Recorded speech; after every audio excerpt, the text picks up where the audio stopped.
All right, let's just give it a second. But everything else going good? Yeah, no complaints. Finally, I got everything the majority of the tough stuff done this week today, so I'm basically all ready to get home right now for fall break. Yeah, good. Thanksgiving could Yeah, not come yeah. soon enough. You're I telling mean, me. yeah, like this entire weekend I was filming like two different things over the weekend, plus all the other stuff. Yeah. But we can get into it. Let's get into it. How you guys doing? How you guys doing? Doing good, and welcome back to another episode of Primetime Live. Share here with Jaden.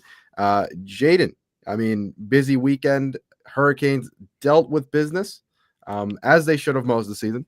Did But their job. They did really, their really impressive game, the NC State game. What were your kind of main takeaways? Let's just hop into it all. I'll say right away, first thought, they did something I was really hoping they would do, and they just dominated from the start to finish. I would say of any game they played, I believe Mario said this too, this was their best game from top to bottom on all sides of the football in every aspect. I think they played every single aspect of the game. They played perfectly between offense, defense, special teams. They played 4 really good quarters of football, probably the most complete game they've played all season long. And it was against a team that, in my opinion, we were totally on upset alert against this team. A team that came into with a super explosive offense, a CJ Bailey quarterback who you thought could have easily lit up this Miami defense with really good receivers, really good running backs that came back from injury, and they dominated, straight up dominance. The first thing I mean, even look at the defense, so good, and it started with Jacoby Thomas's pick six, and from that point on, that game was wraps from the start. So that was my first thought was what was the reason why we won this game? Jacoby Thomas's pick six kind of started everything. Yeah, I mean, 100%. It like you said it right there. It is by far the best start to finish game I think this Miami team has played. Maybe you put up there the USF game just because it was against a better opponent, Mm-hmm. but still, like looking at how they thoroughly dominated this game offensively, defensively. Jacoby Thomas playing phenomenally.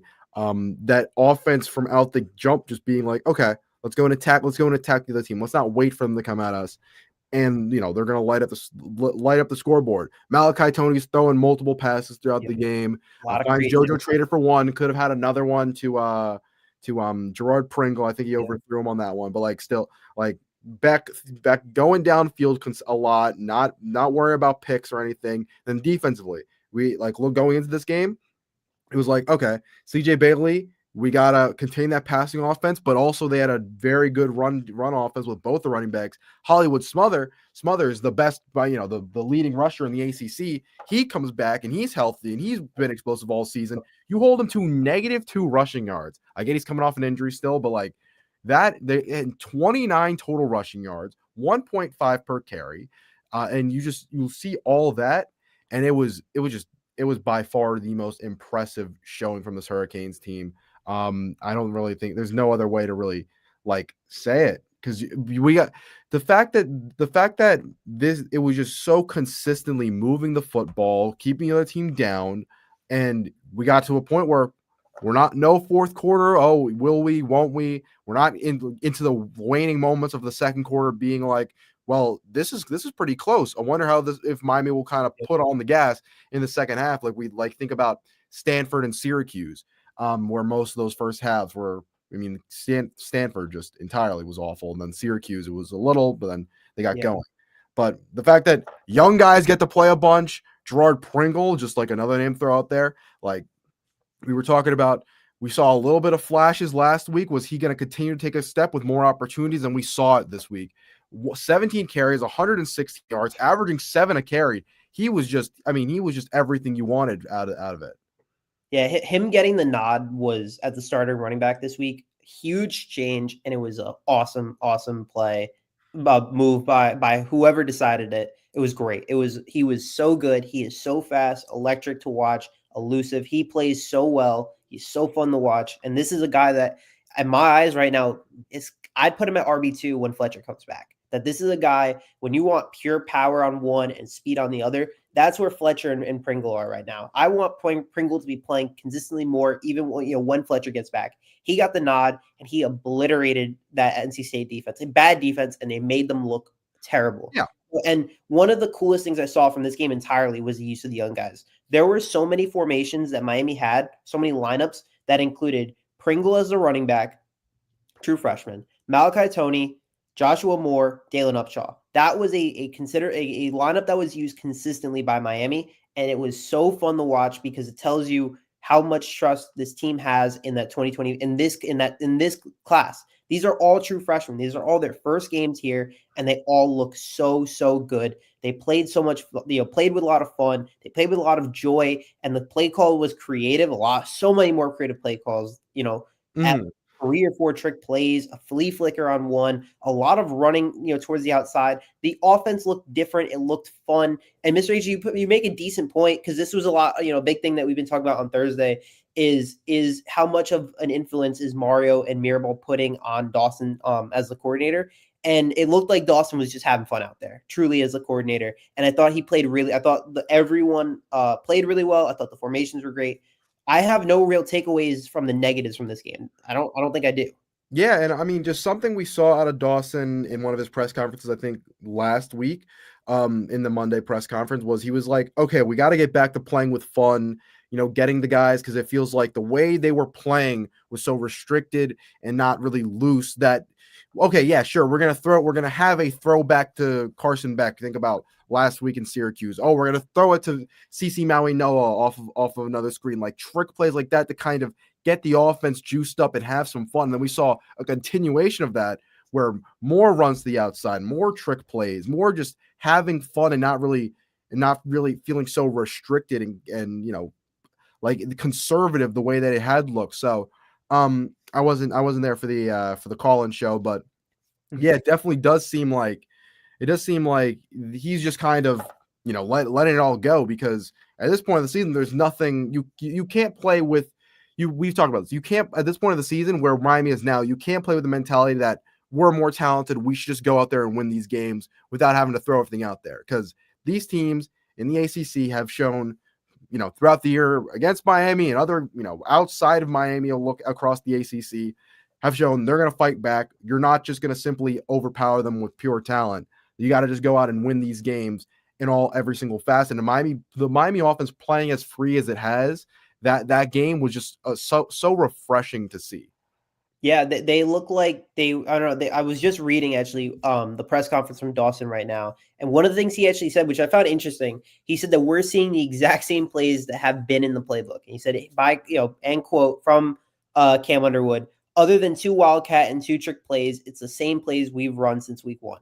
I don't know how true that is. He admits the outside zone has been hit a lot more recently, which that is true, and it's. I think we're finally starting to see a lot more. I don't know. Maybe the offense starting to click. You mentioned back in his press conference on Saturday. He mentioned he was pretty deep about the fact that he was coming back from injury, coming back from a pretty significant one, and it was a mental and physical thing for him to really start kind of getting back and getting really as close to 100% as possible. And he says right now that this game was and last week from here on has started been him being really feeling totally 100% when he was limited in fall camp and he didn't play at all he barely did anything in the summer, recovering from the injury. So we're starting to see that buildup. That buildup was throughout the entire season, and now we're starting to see him almost at full strength with 2 games left in the year. And if Miami were to make the playoffs, it would be a really positive sign going forward for the rest of the season, assuming the team does make the playoffs, which is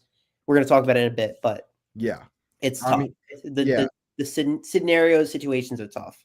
Mhm. And I will say in terms of Dawson talking about the plays being called similar, at least on the ground, I think what really helps is Pringle and the combination of vision and contact balance. Like I think something we've seen with, Lyle, Marty Brown when he's not just straight running over people, like or in Fletcher's like the cutbacks weren't as consistent. The ability to kind of break off not when you get hit in the hole, not just fall down and keep you just turn your legs to a pile, but to maybe bounce off, find another lane, find another hole, and hit the cut.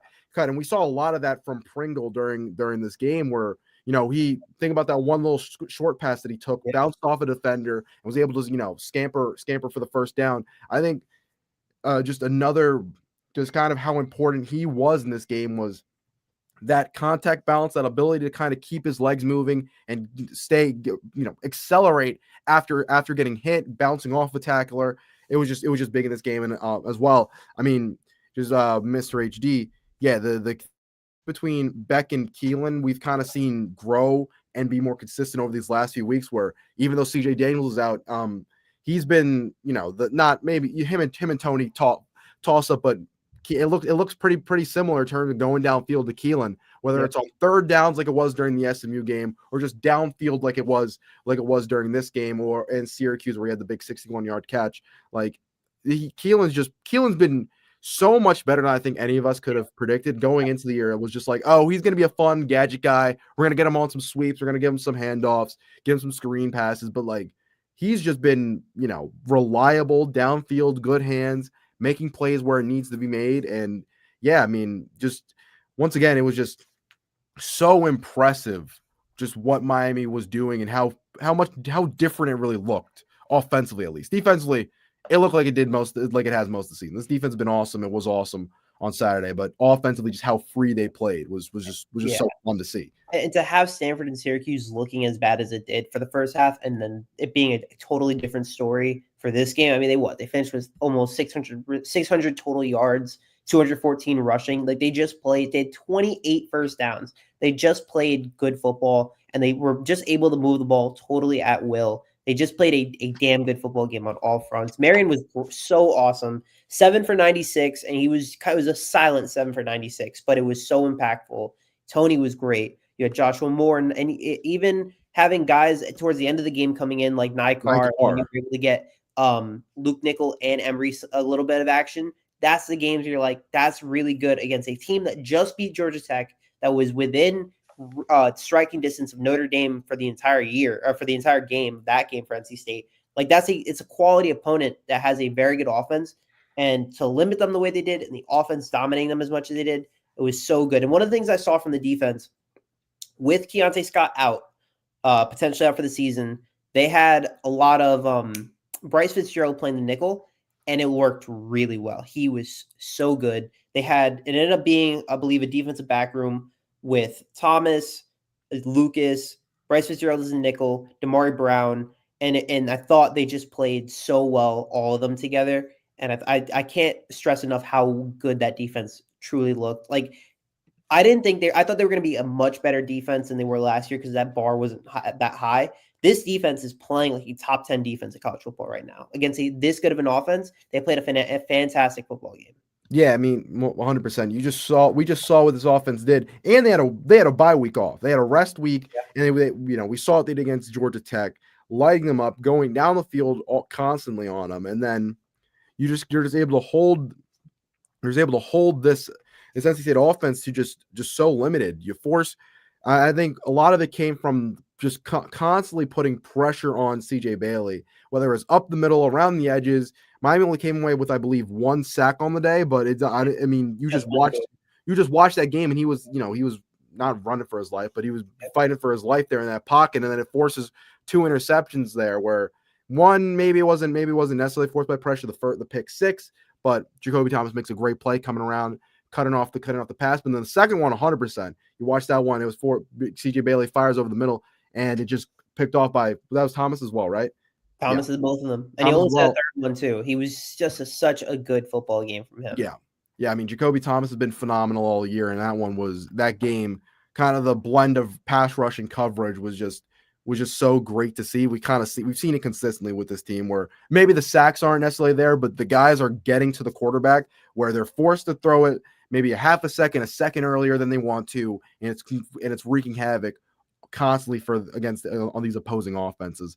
And once again, it just helped that Miami offense constantly get the ball back. We're gonna have more drives, get down the field, score again, and it was just really good to see. And they're deep. Look, you lose. CJ Daniels did not play. Could have played, didn't need to. You had no Fletcher. You had no Lyle. I don't know if that was either coach decision or injury. You had no OJ Frederick. You had no Keontae Scott. There were a lot of guys out today. Another of their on Saturday of their key guys or skill guys, and they just manhandled a quality football team. And I thought they just played so well. And these are the games that when we're talking about the playoffs and how can you boost your resume even though you're not playing any ranked teams for the rest of the season? It's games like this. To handle business in the dominant fashion that you did, where the game was out of reach by halftime, where the backups came in to start the fourth quarter. Those are the kind of games you're saying to yourself that these are the games that you want the committee to be looking at and saying, hey, Miami's doing this, Miami's doing that. Hey, maybe we can move them up a little bit more and get them into that last spot. And if you want to make anything about they were struggling, well, when you beat Mhm. your last three opponents in the way that they've been beating them, that's a start. That's a start. So it's got to keep moving forward. You got Vatek on Saturday on the road, and then you got Pitt. So you got to win these games. You have to beat them bad, I would say, if you want to get into the playoffs. Yeah, 100%. You do need Rob Dukes. I think that's probably where we're headed. And I think 13 We're currently 15. I would say I'd say 14 according to the AP poll. 14 according to the okay. AP poll that came out on Sunday. I would say we're going to be 13 as well. I think we jumped Vanderbilt. Vanderbilt was Yeah. idle. We destroyed NC State. Vanderbilt's most recent loss, which was Texas, doesn't look as good anymore because Texas just got destroyed by Georgia. I could see us moving up to 13. Texas going down obviously moves us up one. 13 would be nice. I have my concerns still about the way that everything's trending towards, but look, we know the one conversation that's going to keep coming up is this comes down to it, the Notre Dame conversation. And it wasn't helped too much in our favor by them kind of just rolling over Pitt. Yeah. This weekend, once again, I would like to think that when it comes down to it, if you finish these last two games out as strong as this you played this weekend, and you're rolling over these teams. Pitt, I believe, is Pitt 20. Was Pitt 22nd or 22nd? And as Rob Duke said, Pitt was not trying in this game. They did not. They cared in the beginning of this game, and then Pat Narduzzi was never really telling them like, "Hey, let's win this football game." No, he was telling them, "I do not care what you do in this football game." That was all. That was his words. Yeah. His words was, "We do not." Those are his words. This game, is it a must-win game? Yeah. And Navy had the same sentiment too the week before. They were like, this game means really nothing to us because they just need to make it as the ACC, as the conference champion. So that sucks. That hurts. Notre Dame is also like, look, don't get me wrong. Notre Dame's defense has turned a massive corner. CJ Carr looks really good. Jeremiah Love's playing a Heisman candidate. Miami still beat them. Let's not forget, like, at the end of the day, when you have two 10-2 teams standing right next to each other, the tiebreaker should be head to head. Yes. I understand the thought of who's the better team right now, but when a team beat another team, why does that not warrant Miami to be? Why is that not the leading tiebreaker in this discussion? That to me is kind of the one that doesn't make a lot of sense to me. Yeah, if it ends up going the way we kind of feel like it is currently, like it's gonna be why? Why? I mean, right now, Miami has a good chance to jump Vandy. Miami has a good chance. I will say another thing that didn't help Miami is that Oklahoma beat Bama. That would hurt. That would hurt. So we'll see if either of those two teams drop another game. Texas, we agree. I mean, Rob, I think we both agree. Like Texas will probably lose another one over against A&M to end the season. So they should be dropping out. I mean, Texas is currently behind Miami, so they're no. Well, so here's the problem. There is that if they were to beat A&M in some way, the thought of having a 9-3 SEC team being up there is a little frightening. Yeah, but Florida lost to Texas, or Texas lost to Florida. That alone should warrant them being out of there. So I'm gonna assume that Texas won't make it. I'm gonna stick by that. I'm really hoping I stay on that. Now, in terms of what else we have to root against, Utah, BYU, and then I think I'm trying to think of some other, maybe an SEC team. If Ole Miss lost to UF on Saturday, that could have done. BYU does have a losable one with Cincinnati going to Cincinnati this weekend. Well, I think if BYU were to lose in the Big 12 championship, you could knock them out. That's kind of my logic with them. Utah, though, you need them to lose to. Utah's got one more decently tough game, I think. Let me take a look. They played Kansas and Kansas State last two games of the season. Yeah, well, Rob, we'll get to the ACC scenarios. They're even more ridiculous. But the at large is the most likely scenario. And in order for it to happen, you're going to need one Big 12, and you're going to need some help from some teams to lose, which starts with BYU and Utah.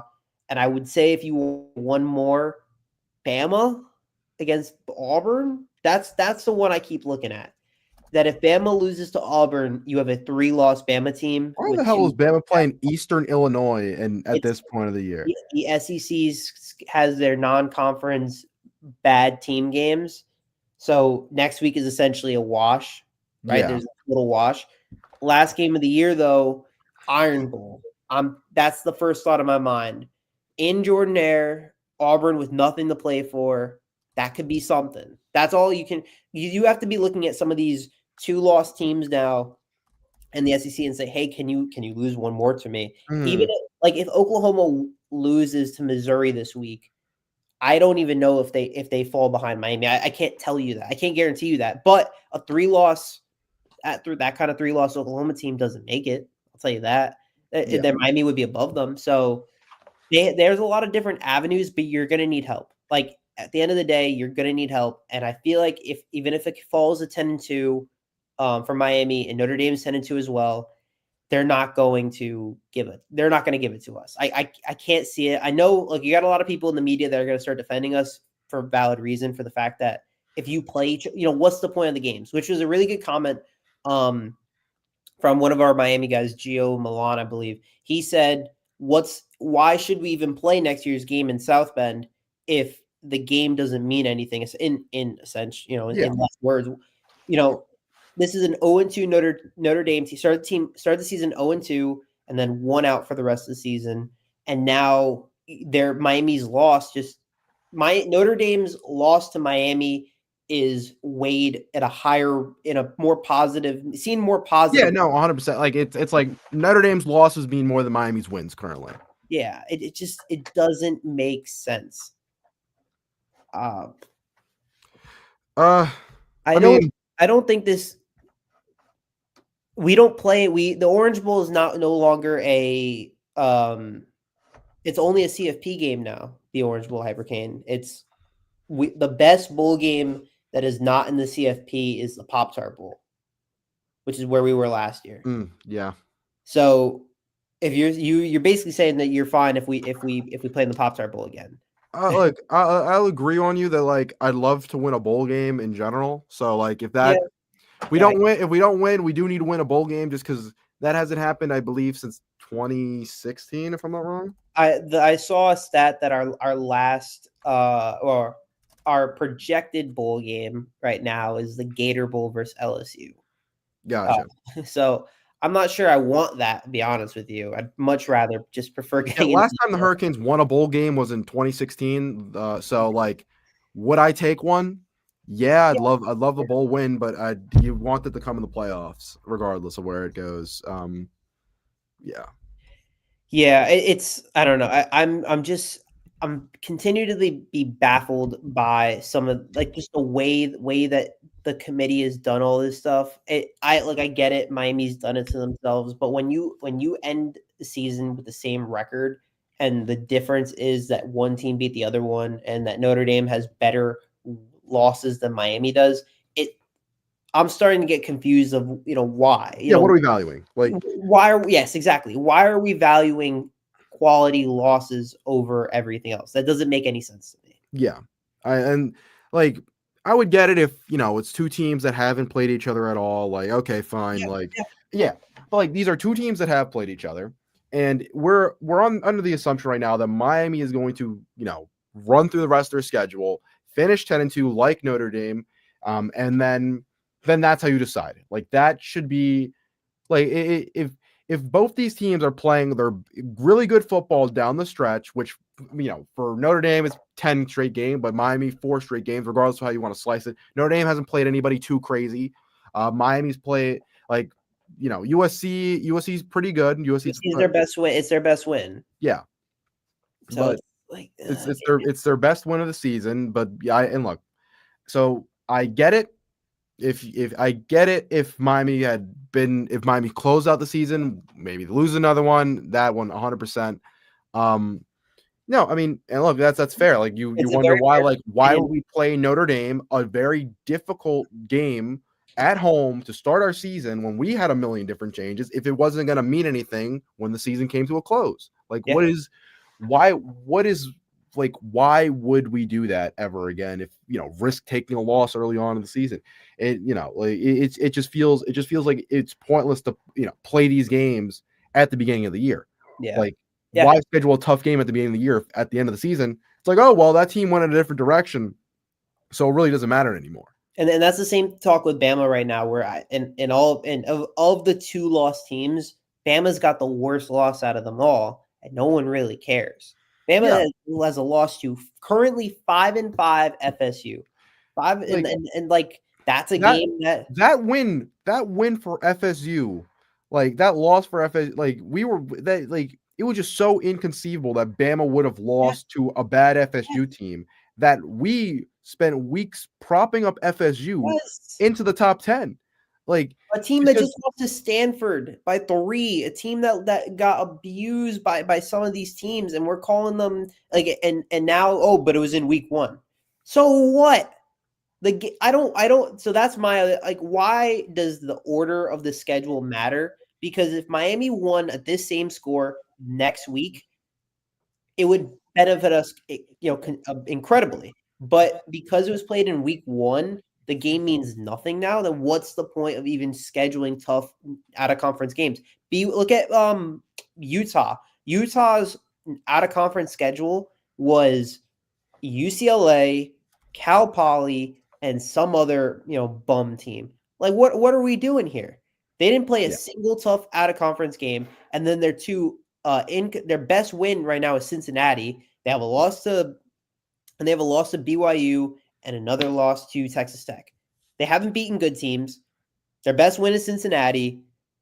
They have a terrible out of conference schedule, yet they're above Miami. Like, and then even Vanderbilt currently. It's like some of these things don't make sense when, the question last year was, oh, Miami doesn't have the strength of schedule. They got the strength of schedule this year, but they yeah. have the 2 losses now. Like, I don't get it. Yeah, and especially like when we look at common opponents, and good now that Miami's above Texas, but like just a week ago, we're like, Yeah. oh, Texas got walked, dog walked by Florida, and then well, whoop de doo, they're above Miami for whatever reason, Yeah. even though both teams have 2 losses. And Like, Bama lost to what is FSU, and now like they're 2 lost. Like, that's another one. Like, these what are we doing? once again, like Diego Pavia and the boys at Vanderbilt are a fun team, but their only win is against Mizzou. Their only decent win was against Mizzou. Yeah. And And then they they lost they to weren't Texas and they Bama. weren't particularly competitive against Bama.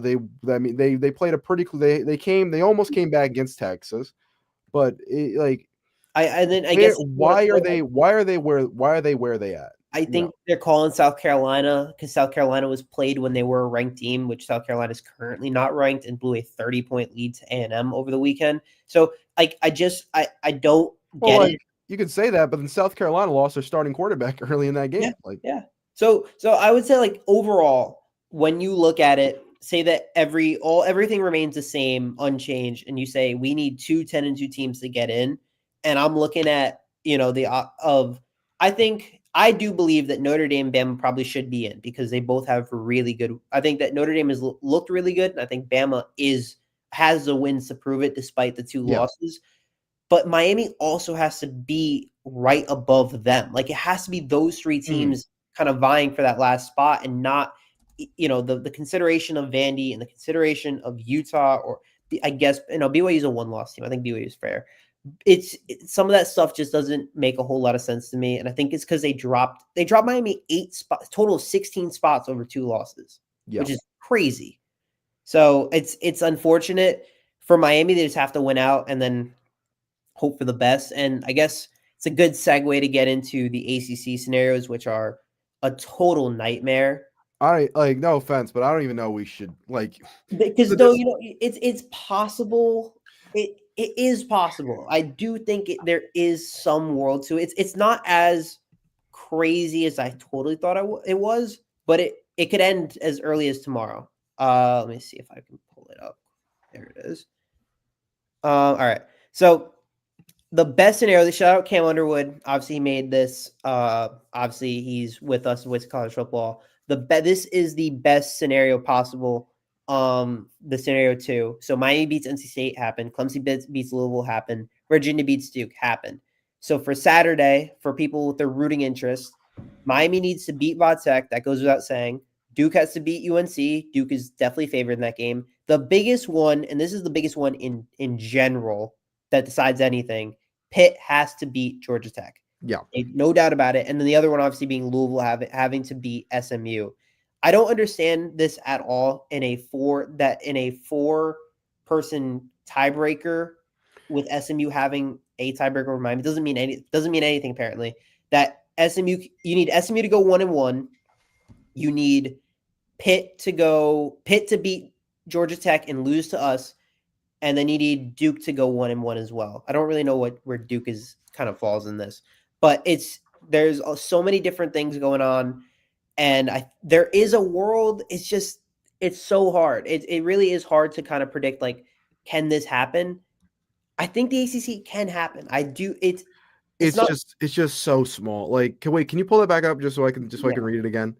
Like, scenario 2 is definitely the most scenario 2 is probably the best one. Is there there's also scenario 3, but the only difference is SMU beating Louisville and then losing to Cal. But it's really just SMU needs to be 1-1. Everything is determined though if Pitt beats Georgia Tech. If Pitt beats Georgia Tech, there it is. Like, the door is open a little bit further because everything. We need Wake Forest to beat Duke. Like, yeah, that's like Wake Forest is a decent team. Is that what are they an 8-win team now? Let me look at the numbers. I'm pretty sure Wake Forest is 7-3. Not a bad program. Yeah. I mean, 4-3 in the conference. Not terrible. Just beat UNC. As a win, beat Virginia. That's fair. They did beat Virginia. They beat SMU and Virginia. They did. And they lost by 1 to Georgia Tech in a game they should have won. Fair enough. Oh yeah, you're right. I completely forgot about the game. Yeah. So Wake's got some fight in them. And if you watch them play again, you watch Duke on Saturday, they were bad. Duke was really bad. So, look, should we be looking at the ACC? Probably not. Is it fun to look at the ACC because there's a billion different scenarios? Sure, and it gives us even more of a hope. But in terms of it all, you have to start having that rooting interest for the rest of the season on the rest of the conference or rest of the teams above you, which are, again, as I keep mentioning it, the specific ones being BYU, Utah, and if we're going to be below Vanderbilt, although Vanderbilt plays Tennessee, and I think Vanderbilt's going to lose another game. I'm pretty confident on that one. I think Utah is a big one. Bama, I can see Bama losing. Notre Dame's not going to lose. I don't know. Oregon, maybe? If Oregon loses to USC, that could be something. That's there. That could be, yeah, because Oregon would fall to 2 or 3 losses at that point. It'd be a 2-loss team. With their best win being Iowa because Penn State's no longer. Yeah. Yeah. So that one's also interesting, but I'd be afraid that they'll be like, maybe USC is better than Miami. Yeah, and then if Ole Miss were to lose, I can't see Ole Miss being a part of this. Yeah. Because Ole Miss at 2 losses is, even though I don't think they have a better resume than Miami. I think Ole Miss's best win is Oklahoma, and that's it. It's Oklahoma and then Lane. So there's a lot that needs to happen. I would say your hopes shouldn't be high at all. You should just be focusing on what you can control, and if you don't get in, you don't get in. Yep. You're gonna have people lobbying for Miami because of the stuff with Notre Dame, and it's unfortunate. But I think you did do it to yourself in some way. You shouldn't have lost to SMU, or you shouldn't have lost to Louisville in games you absolutely should have won. Don't throw 4 picks against Louisville. Don't commit 12 penalties against SMU. That could be the difference. So yep. Ooh, if Bo Prabula is starting against OU, Maybe Missouri's back to being ranked too. OU's defense is How so many good. losses does Missouri have? No. It's about OU. I Missouri. know, I know. I'm just saying, like, I'm more joking off that. Like, oh, Missouri I beats think OU. Missouri's a 3-loss conference now, 3-loss team. No, they shouldn't. Yeah. But Mateer's looked really good. Their defense is really good. I cannot believe Bama lost. That one hurts. Now you have to root for Bama to lose, Hmm. which could happen. Will it? I don't know. It does suck though, because when if we're looking at from the ACC stand like side point, I think UVA is so fraudulent. I think it's really just us and Georgia Tech are the two most quality opponents in that. Yeah, It's unfortunate that you can have a team like Virginia that has that world basically controls their own destiny. yeah. I mean, what Virginia? As it stands, it's Virginia versus Georgia Tech in the ACC chip. Virginia has to play Virginia Tech. They're on Um, bye. They're on bye oh, next they're week. on a bye, and then they just have the game against Yeah. Virginia Tech. So I think Virginia's out of the picture. The new one is solely about if you're having rooting interest and you're saying there's a world, you need Pitt to beat Georgia Tech. That's the biggest one. Pitt's got to Yep. beat Georgia Tech, which it could happen. I think Pitt is a good team, and obviously Narduzzi was talking about how little Notre Dame mattered. So if Notre Dame mattered as little as it did, then you better bring every ounce of power to to Georgia Tech on Saturday. Yeah. Yeah. I mean, look, it's tough to see the ACC happening. Once again, the main hope is that at large you finish out the season strong. Which would you rather talk about? Would you rather talk about all the flips Miami's had recently, or talk about Virginia Tech? Ooh, let's go with the flips. They've done so well in that Yeah, recruiting. there's been a lot of recent recruits to kind of just run through. I think probably the biggest name of them all has been. I'll pull up the article if I can by On3, but D'Anthony Lafayette decommitted from LSU, obviously after they fire their head coach, and then he ends up as a Miami Hurricane. Give me 1 second to pull this up. They've totally revamped that defensive line class for this year just with the guys they've gotten. They've done in every facet. Let They've me done just go so through here. well. I shout out Mario again. I'll always say it as a coach. I have my concerns. Very afraid of him as a head coach in total. As a recruiter, one of the best in the business without a doubt. He is that guy when it comes to recruiting. See, if you want to give him any credit for one thing, got to give him credit on the recruiting trail. Even this is mid-season stuff, and him and the staff are doing their job right. They're doing their due diligence, and they're bringing in a lot of these flips from guys that keep getting, they keep without their coach, whatever it may be. They're doing a damn good job. And you got to give Mario all the credit in the world in that aspect. Yeah, so the big name obviously has been Lafayette. Actually, let me just pull up his 24. 24/7 page. Oh, It is big. It's awesome how good they've done in the recruiting path. yeah, that was another one, Rob. Gavin Mueller was another one that was coming in recently. As a potential Yeah. flip from sorry, I'm trying to there's been a lot over here. I should know that one. Colorado, that was the name. Yes. Colorado, the big tight end out of Colorado, Gavin Mueller, looking like he could be flipped over to Miami. Then there was Isaac Chukwura from Penn State. That was another one, D lineman. Like as you're saying, Jaden, that man is building. That man, Cristobal loves building the trenches, and he's going to consistently continue building through those. There is JJ Dunnigan was another one that I think not a flip necessarily, but big time recruit, a 4-star safety that Miami landed the other day. And Logan Nagel was another one. So Yes.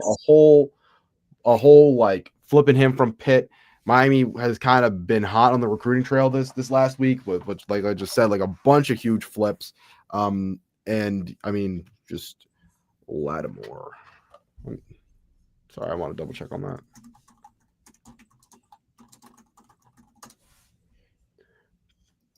Brandon, are you talking about Brandon Lattimore? Sorry, I'm not. I don't know ball, unfortunately. We're not that up top Yeah, with the recruiting trail, I'll be honest. Couple of our good friends are, including Sebastian Font from Kane's site. Yeah, but just just to keep the conversation moving. Oh yeah, running back. Okay, that I did see that. Okay, I did just see that. So I don't know why his 24/7 page isn't coming up.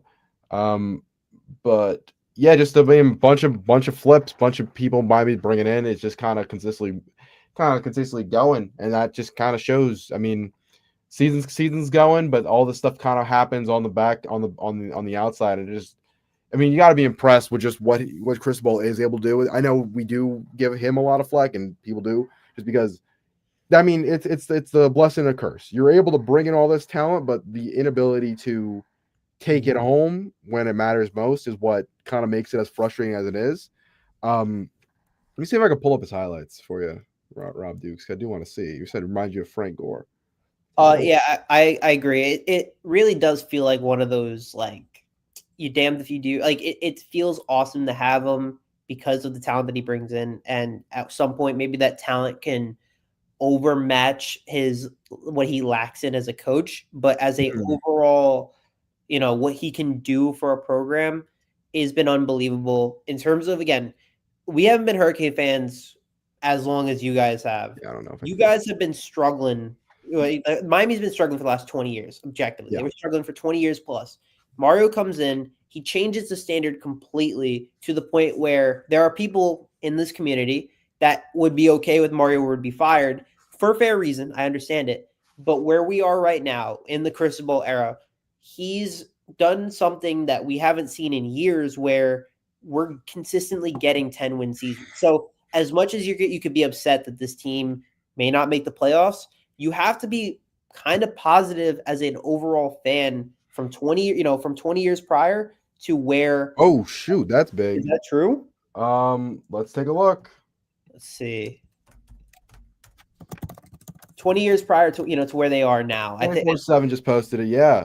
Okay. Let's get on this really fast. that is big time news.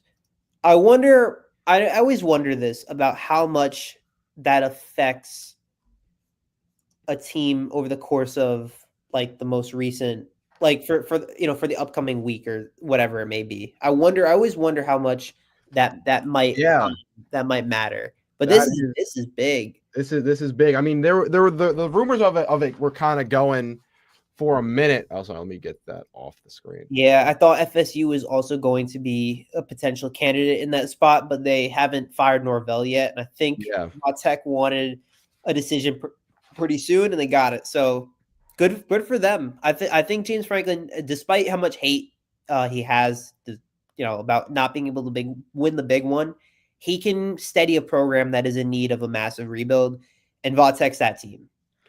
Yeah, I mean, yeah, like I mean, build that program from the ground up, and yeah, like is that like Franklin caught a lot of flack for not winning the big ones, but you hear everything they talk about him and how kind of loved and respected what he was by his players. Constantly, it's like it's a good move, especially when you're Virginia Tech. You got a long way to go in terms of building that program up. So it's I mean I like the move. I like the move.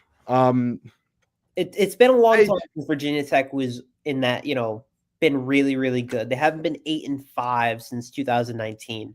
That Yeah. tells you everything you need to know about that program. They're in need of something because for years, 9-4 in 2017, and now it's been a while since La Tech was in that kind of national relevance.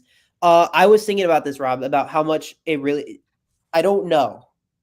I don't know. I can't tell you if it will make them play harder or not. The interim coach boost is a thing. I don't know if the you've hired your new head coach. I guess he doesn't take over. When does he take over the program? um my let's just have that up just so I can I don't know. Whatever he does, take that program. I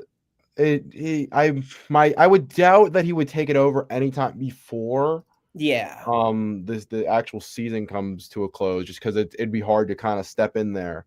probably Um once the portal opens. Probably once the portal opens. like he'll really take. But I like it's a good question. How much harder would it? Will Vatek play? Maybe they play with the guys, some of the freshmen or the sophomores might play with a little more energy. Maybe to kind of prove to James Franklin, hey, I can stay here. I can play my own. Maybe if James Franklin's in the building, I would expect Vatek to play a very good game. And also, the other fact, Vatek is a rival. They're a consistent rival that we've had for we've played them every year for the last 50 years. They're a team that always wants to beat us. And as Rob Duke said, last year they want even more of a reason to try to beat us after everything that happened in that game. And It's on the road, so yeah, on the road, 12 o'clock noon. Who knows? I would definitely. I think any game going forward for the rest of the season is not going to be easy for Miami, especially when you end the season on the road in the Northeast back-to-back weeks. So, and then I'm also worried about the weather because teams from Miami historically suck when the weather is cold. So that's going to be an adjustment as well for the team. Yeah, it'll be interesting to see. I don't think hiring a new head coach, usually the coach fired boost usually happens just because I oh, do, no yeah. Sandman. Well, there might be Sandman, but it's not like no, you Not know the what? same. No, it being a new game it prevents the Sandman from being a factor. Gotcha. But yeah, like the coach fired boost is something we usually see just because like all that negativity from a bad previous regime kind of gets let out in that next game where the team kind of bounces back and has a big one. But I don't really know about like it's so rare that we see a new head coach get hired Right now. during the actual season itself. Yeah. Usually though that type of move will happen after the season once the dust is settled. And in all fairness, like the second James Franklin got fired, it was his name kind of popped up in these Virginia Tech talks. So I mean, VT's defense is horrible. VT is just not a good, not a good team. Yeah. So I mean, once again, it's a team that Miami should 100% kind of stomp. I think this is closer in the Syracuse Stanford range of team than the NC State. Yeah, for example, FSU even blew them out. Like that kind of shows you where we're at currently. Then the NC State, SMU, Louisville range where Miami could have been on upset alert was on upset alert for those first two, but the two losses obviously. But then NC State, we were talking about it. I think Virginia Tech is closer to that level of team that Miami kind of rolled over than these teams that we've talked about them. They have a genuine chance to kind of beat Miami. So I don't know if the rivalry will kind of change some of the elements. Obviously, Fran Brown and Syracuse would have loved to keep that game a lot closer than it was. And he's like, man, this stuff ain't gonna have much longer to Michael Irving on the sidelines after the game. So he is the worst. It's kind of funny, but it's also sad. Formative head coach in college football. Yeah. In terms of Vatek, I guess if you want one key to the game, you got to limit Kyron Jones as a runner. The dude, when Vatek scores points, when Kyron Jones is able to throw the ball and run the ball efficiently. Against Cal, he ran for 337 yards and had 21 carries. Jesus. And then their RB1 had another 21 carries for 167 yards. So if you prevent Kyron Jones from running the ball and make him a passer, you should have this game pretty convincingly. They put up 14 points against FSU. Drones ran the ball 18 times. He attempted 18 passes. Mm-hmm. This dude he throws and he runs. He is their entire offense. He's not like the way Haynes King controls all of Georgia Tech's offense is the way Kyron Jones does it, but he does it at a way worse level. Yeah. And they're without a couple of the guys from that last year team. So yeah, exactly. They're without the Jalen Lanes, I'm blanking on the running back. I forgot his name too. Their defensive end was among the best in college football. Them being gone. If you can limit him as Bashal Tootin, that's the name I was thinking of. Yes, Tootin. Yeah, Bashal Tootin. We were there. He's gone. Like it. Once again, this is not the same team that it was last year. So Yeah, this isn't the game to be on upset alert on. This is a game where you're telling, Mark Crispell's got to be telling his team, we got to win this game pretty convincingly to continue to be in this discussion of best 10-2 teams and to get that last spot, you gotta win these kind of games. Yeah. And you got to win them convincingly. You gotta win convincingly. Yeah, they're letting up 30 points a game. They're only scoring about 23. These Kyron Jones numbers are nuts. I've never seen a dude run and pass the ball more than anyone else in the nation. This dude's incredible. Yeah, 578 rushing yards for drones, 9 touchdowns. He's got games where he's got more rushing than passing yards. You know what? Well, we'll see. I mean, that could be a threat. Oh my gosh, there's a game. They got blown out. The Cal game I'm looking at is ridiculous. They beat Cal in double overtime. This game was ridiculous. I've never seen a stat line like this before. He goes 9 of 18 for 119 yards, 3 passes. I'm looking at the same stat line right now. Yeah, and then he runs for 137 yards and 2 touchdowns. What the hell? Yeah, let me just pull these up for the people. These numbers, I'm telling, I don't know what the hell Kyron Jones does. He's like a diet version of Haynes King, but man, are these box scores incredible. Let's just zoom in a little bit here. I mean, look at this. These numbers. Oh, get this damn ad off the screen. Okay, well, great. Oh, there we go. Yeah, look at this. We have, I mean, some of these are fine, but 18 for 65 is interesting to see. 20, this is the big one Jaden's talking about over here. This is a nutty stat line. Double overtime game, only completes 9 passes for 9 of his 18, 137 rushing yards. Yeah, I mean, every game he's been double-digit carries, which I know those factor in sacks as well, but double-digit carries in pretty much every game this season, aside for this game against Wofford of all teams. Yeah. Blow them out. I would like to think we do. This Virginia Tech team is not very good. You can look at this box scores here. Blown out by Florida State pretty easily, handled pretty well against Louisville. I don't mean to pull up the stats there, but yeah, and Georgia Tech handled them. Wake played a pretty decent game. NC State, they had a pretty decent. I mean, like they're like I would like to think we could. I think they should win by 2 scores. They should. You should at least win by 2 scores in this game. I get it's on the road. I get it's in a very different environment.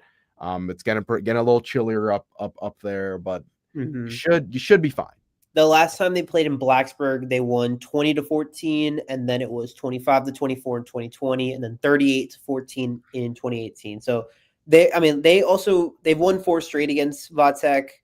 Not totally convincingly. Obviously, last year's game was ridiculous. They should.